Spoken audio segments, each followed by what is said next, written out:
السلام علیکم dear students, آج ہم پڑھ رہے ہیں مسلم سائنٹسٹ اینڈ دیئر کنٹریبیوشن۔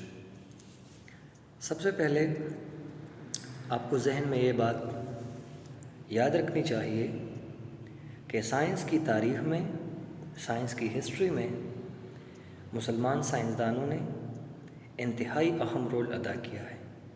تو آج ہم ان کے بارے میں پڑھتے ہیں کہ انہوں نے کون کون سے کنٹریبیوشن کیے تھے۔ تو سب سے پہلے مسلمان سائنٹسٹ نے یا مسلمان سائنسدانوں نے بایولوجی فیلڈ جو ہیں اینڈ میڈیسن جو ہے، اس کے علاوہ ادویات کا جو فیلڈ ہے، 8 سینچری سے لے کر 15 سینچری تک، اس میں انہوں نے ان دونوں فیلڈز میں انتہائی اور بہت بڑے کنٹریبیوشنز کیے۔ انہوں نے جو بکس لکھے تھے، ان کے جو تھاٹس تھے، ان کے جو نظریات تھے، وہ انتہائی رسپیکٹیبل تھے، ہائیلی ویوڈ تھے۔ اس میں سب سے پہلے ہمارے پاس جو مشہور نام ہے وہ ہے جابر بن حیان۔ ان کو یہاں لائف سپین اس کا دیا گیا ہے 721 سے لے کر 815 AD تک۔ He was born in Iran and practiced medicine in Iraq۔ وہ پیدائش اس کی ایران میں ہوئی، بعد میں انہوں نے میڈیسن کا پریکٹس کیا عراق میں۔ سب سے پہلے انہوں نے ایکسپیریمنٹل کیمسٹری کو انٹروڈیوس کیا۔ یہ ہمارے پاس کیمسٹری کا ایک برانچ ہے۔ اس کے علاوہ انہوں نے اینیملز اور پلانٹس کے بارے میں مختلف کتاب لکھے۔ اس میں جو سب سے مشہور کتاب ہیں وہ ہے النباتات، جو پلانٹس کے بارے میں ہے، اور دوسرا اس کے بعد جو سب سے مشہور کتاب ہے وہ ہے الحیوانات، جو اینیملز کے بارے میں ہے۔ اس کے علاوہ وہ ایک اچھا اسٹرانومر، ایک فارماسسٹ، ایک فزیشین، فلاسفر اور انجینئر تھا۔ تو یہ ہمارے پاس 721 to 815 AD میں نہ ہمارے پاس اتنے ایڈوانس ٹیکنالوجی تھی، نہ اتنے ایڈوانس انسٹرومنٹ تھے۔ انیشیل دور میں مسلمان سائنٹسٹ نے اتنا اچھا کام پرفارم کیا ہے۔ دوسرا ہمارے پاس سائنٹسٹ میں سب سے جو دوسرا مشہور سائنٹسٹ ہیں وہ ہیں عبد المالک اصمعی۔ وہ بھی اسی ایرا کا سائنٹسٹ ہے جو ہم نے پریویس بات کی۔ وہ بصرہ میں پیدا ہوئے تھے۔ He was regard as a specialist in animal sciences, اور جو حیواناتی سائنس ہیں، اینیمل سائنس ہے، اس میں وہ انتہائی ماہر سائنٹسٹ تھا۔ انہوں نے بھی مختلف کتابیں پلانٹ اور اینیمل کے اوپر لکھے تھے، جن میں سب سے مشہور اس کا کتاب ہے الحیل، جو گھوڑوں کے بارے میں ہے، جس میں گھوڑوں کے مختلف نسلیں، ان کی زندگی کے بارے میں، خوراک، اس طرح گھوڑوں کے زندگی کے مختلف اسپیکٹ پر، مختلف موضوعات پر انہوں نے الحیل جو اس کا بک ہے اس میں بات کی ہے۔ اس کے علاوہ ایک اور انہوں نے بک لکھا ہے کیملز کے بارے میں، لیبل، ان کا ایک بک ہے اونٹوں کے بارے میں، اور اس کا 3rd کتاب ایشا شیپس کے بارے میں انہوں نے لکھا ہے، ٹھیک ہے، جو بیٹ وغیرہ ہوتے ہیں۔ 4th کتاب ان کا ہے الوحوش is about the wild animal, جو جنگلی جانور ہوتے ہیں اس کے بارے میں اس کا مشہور کتاب ہے الوحوش۔ ان دا بک خلاق الانسان he had describe different part and function of the human body. اور 740 سے 828 AD کے دوران انہوں نے انسانی جسم کے اوپر بھی کتاب لکھا ہے، جس میں انہوں نے انسان کے جسم کے مختلف فنکشنز کے بارے میں یا اسٹرکچرز کے بارے میں، پارٹس کے بارے میں، اس کے فنکشن کے بارے میں ڈیٹیل بات کی ہے۔ تیسرا ہمارے پاس مسلم سائنٹسٹ میں ہیں ابو عثمان عمر الجحیظ۔ اس سائنٹسٹ نے اس کا سب سے مشہور جو کتاب ہے وہ الحیوان ہے، ٹھیک ہے، اور اس میں اینیمل کے اوپر انہوں نے آبزرویشن کیے ہیں۔ آبزرویشن کا مطلب ہوتا ہے انہوں نے اینیمل کے اوپر مشاہدات کیا ہے، غور و فکر کیا ہے۔ کون کون سی چیزیں اس نے اس کتاب میں ڈسکس کیے ہیں؟ سب سے پہلے انہوں نے ڈسکس کیا ہے سیزنل مائگریشن۔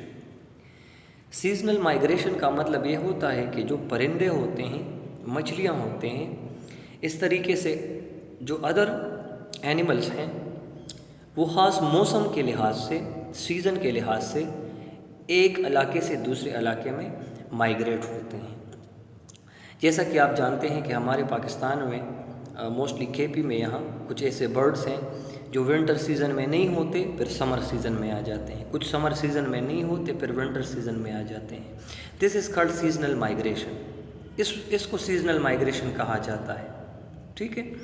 اور فش ریور ٹائیگرز دریاؤں میں بھی اس طرح ہوتے ہیں۔ کچھ مچھلیاں ایسے ہوتی ہیں جو فریش واٹر میں انڈے دیتی ہیں، پھر اپنے بچے وہ لے جاتے ہیں سالٹی واٹر میں، سمندری پانی میں۔ کچھ فشز ایسے ہوتے ہیں جو سمندری واٹر میں انڈے دیتی ہیں اور پھر آ جاتے ہیں باقی جو زندگی ہوتی ہے وہ فریش واٹر میں، ٹھیک ہے، ریور، پونڈس، اس طرح وغیرہ چیزوں میں۔ تو دس از کالڈ سیزنل مائگریشن۔ اس کے علاوہ انہوں نے آنٹ جو ہوتے ہیں چیونٹیا، ان کے لائف سسٹم پر بھی انہوں نے اس کتاب میں بات کی ہے۔ تو یہ ہمارے پاس مسلم دنیا کا ایک مشہور سائنٹسٹ تھا۔ اس کے بعد جو ادر سائنٹسٹ میں سے ہیں الفارابی، دس رینیوڈ حکیم and biologist life 870 to 950 AD۔ انہوں نے جو کتاب لکھے ہیں اس میں کتاب النباتات ہے اور کتاب الحیوانات ہے۔ کتاب النباتات میں انہوں نے پلانٹ کا ڈیٹیل ڈسکشن کیا ہے، پودوں کے بارے میں، اور کتاب الحیوانات میں انہوں نے جانوروں کی زندگی کے بارے میں جو ہے وہ ڈیٹیل کے ساتھ لکھا ہے، مختلف اسپیکٹس کے بارے میں الفارابی نے ان پر بات کی ہے۔ نیکسٹ ہمارے پاس بولیسینا۔ بولیسینا بخارا میں پیدا ہوئے، نیر Bukhara. He was among the greatest Muslim scientists and his most valuable contribution was in the field of medicine۔ مسلمان سائنسدانوں میں سب سے مشہور سائنسدانوں میں یہ شمار کیے جاتے ہیں، اور ان کے سب سے زیادہ کنٹریبیوشن جو ہیں وہ میڈیسن کے فیلڈ میں ہیں۔ سب سے زیادہ کام انہوں نے میڈیسن میں کیا ہے۔ وہ میتھمیٹکس میں بھی ایکسپرٹ تھا، اسٹرانومی میں جو چاند ستاروں وغیرہ کا علم ہوتا ہے، اس کے علاوہ فزکس میں، اور پیلیونٹالوجی میں۔ پیلیونٹالوجی ہمارے پاس بایولوجی کا وہ برانچ ہے جس میں ہم فاسل کو اسٹڈی کرتے ہیں۔ یہ ہم نے برانچز آف بایولوجی میں جو اسٹارٹ والے کلاسز سے اس میں ڈسکس کیے ہیں۔ He work on the structure and function of disease of eyes. انہوں نے اسی زمانے میں آنکھ کے 130 بیماریوں پر کتاب لکھا ہے۔ کتنے پر؟ 130 سے زیادہ بیماریاں انہوں نے اپنے کتاب میں ذکر کی ہیں۔ ہز بک القانون پہ طب was translated into many European languages۔ بولیسینا کی کتابیں، بہت سی کتابیں مغربی دنیا یا مغربی زبانوں میں ٹرانسلیٹ ہوئی ہے، اس طرح کہ انگلش میں یا فرینچ میں، جتنے بھی مغربی ممالک ہیں، اور صدیوں تک وہ کتابیں بولیسینا کی وہ مغربی یونیورسٹیوں میں، کالجز میں، یا طب کے جو کالجز ہوتے ہیں وغیرہ اس میں پڑھائے جاتے تھے۔ تو ان کے بہت سے کنٹریبیوشن تھے، موسٹلی میڈیسن کے فیلڈ میں۔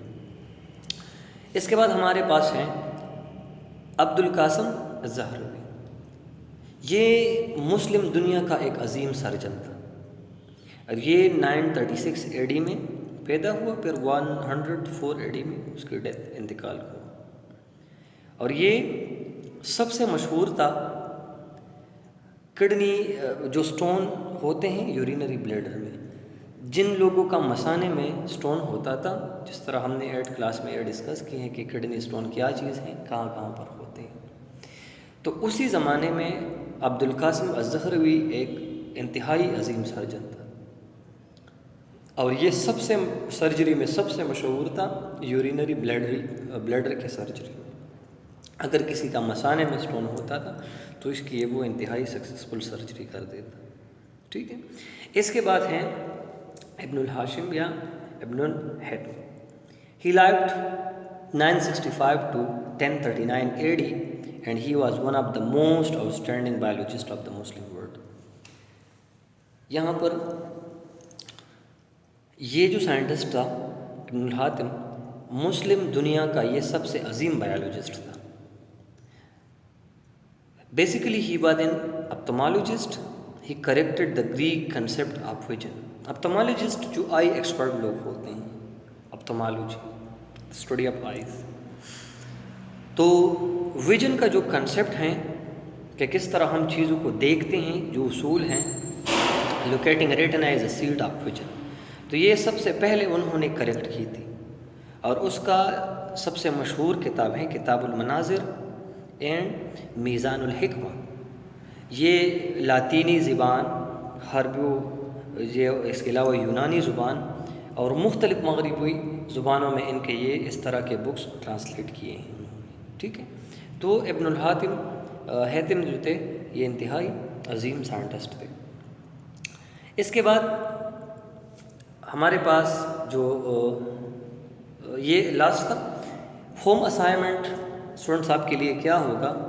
ہوم اسائنمنٹس آپ لوگوں کے لیے یہ ہیں کہ write and memorize the contribution of any four Muslim scientist. جتنے سائنٹسٹ ہم نے پڑھے اس میں سے 4 مسلم سائنٹسٹ کے, تمام جو مسلم سائنٹسٹ ہیں اس میں سے 4 مسلم سائنٹسٹ کے کنٹریبیوشن, ٹھیک ہے, اور ان کا جو بکس انہوں نے لکھے ہیں, جس طرح ہم نے آلریڈی ایکسپلین کیا سلائڈس میں, وہ آپ کو 4 سائنٹسٹ کو کہ آپ کو لکھنا ہے. ٹھیک ہے, تو آج کے لیے اتنا کافی ہے. کل انشاءاللہ کمنگ کلاس میں پھر فردر ڈسکس کریں گے.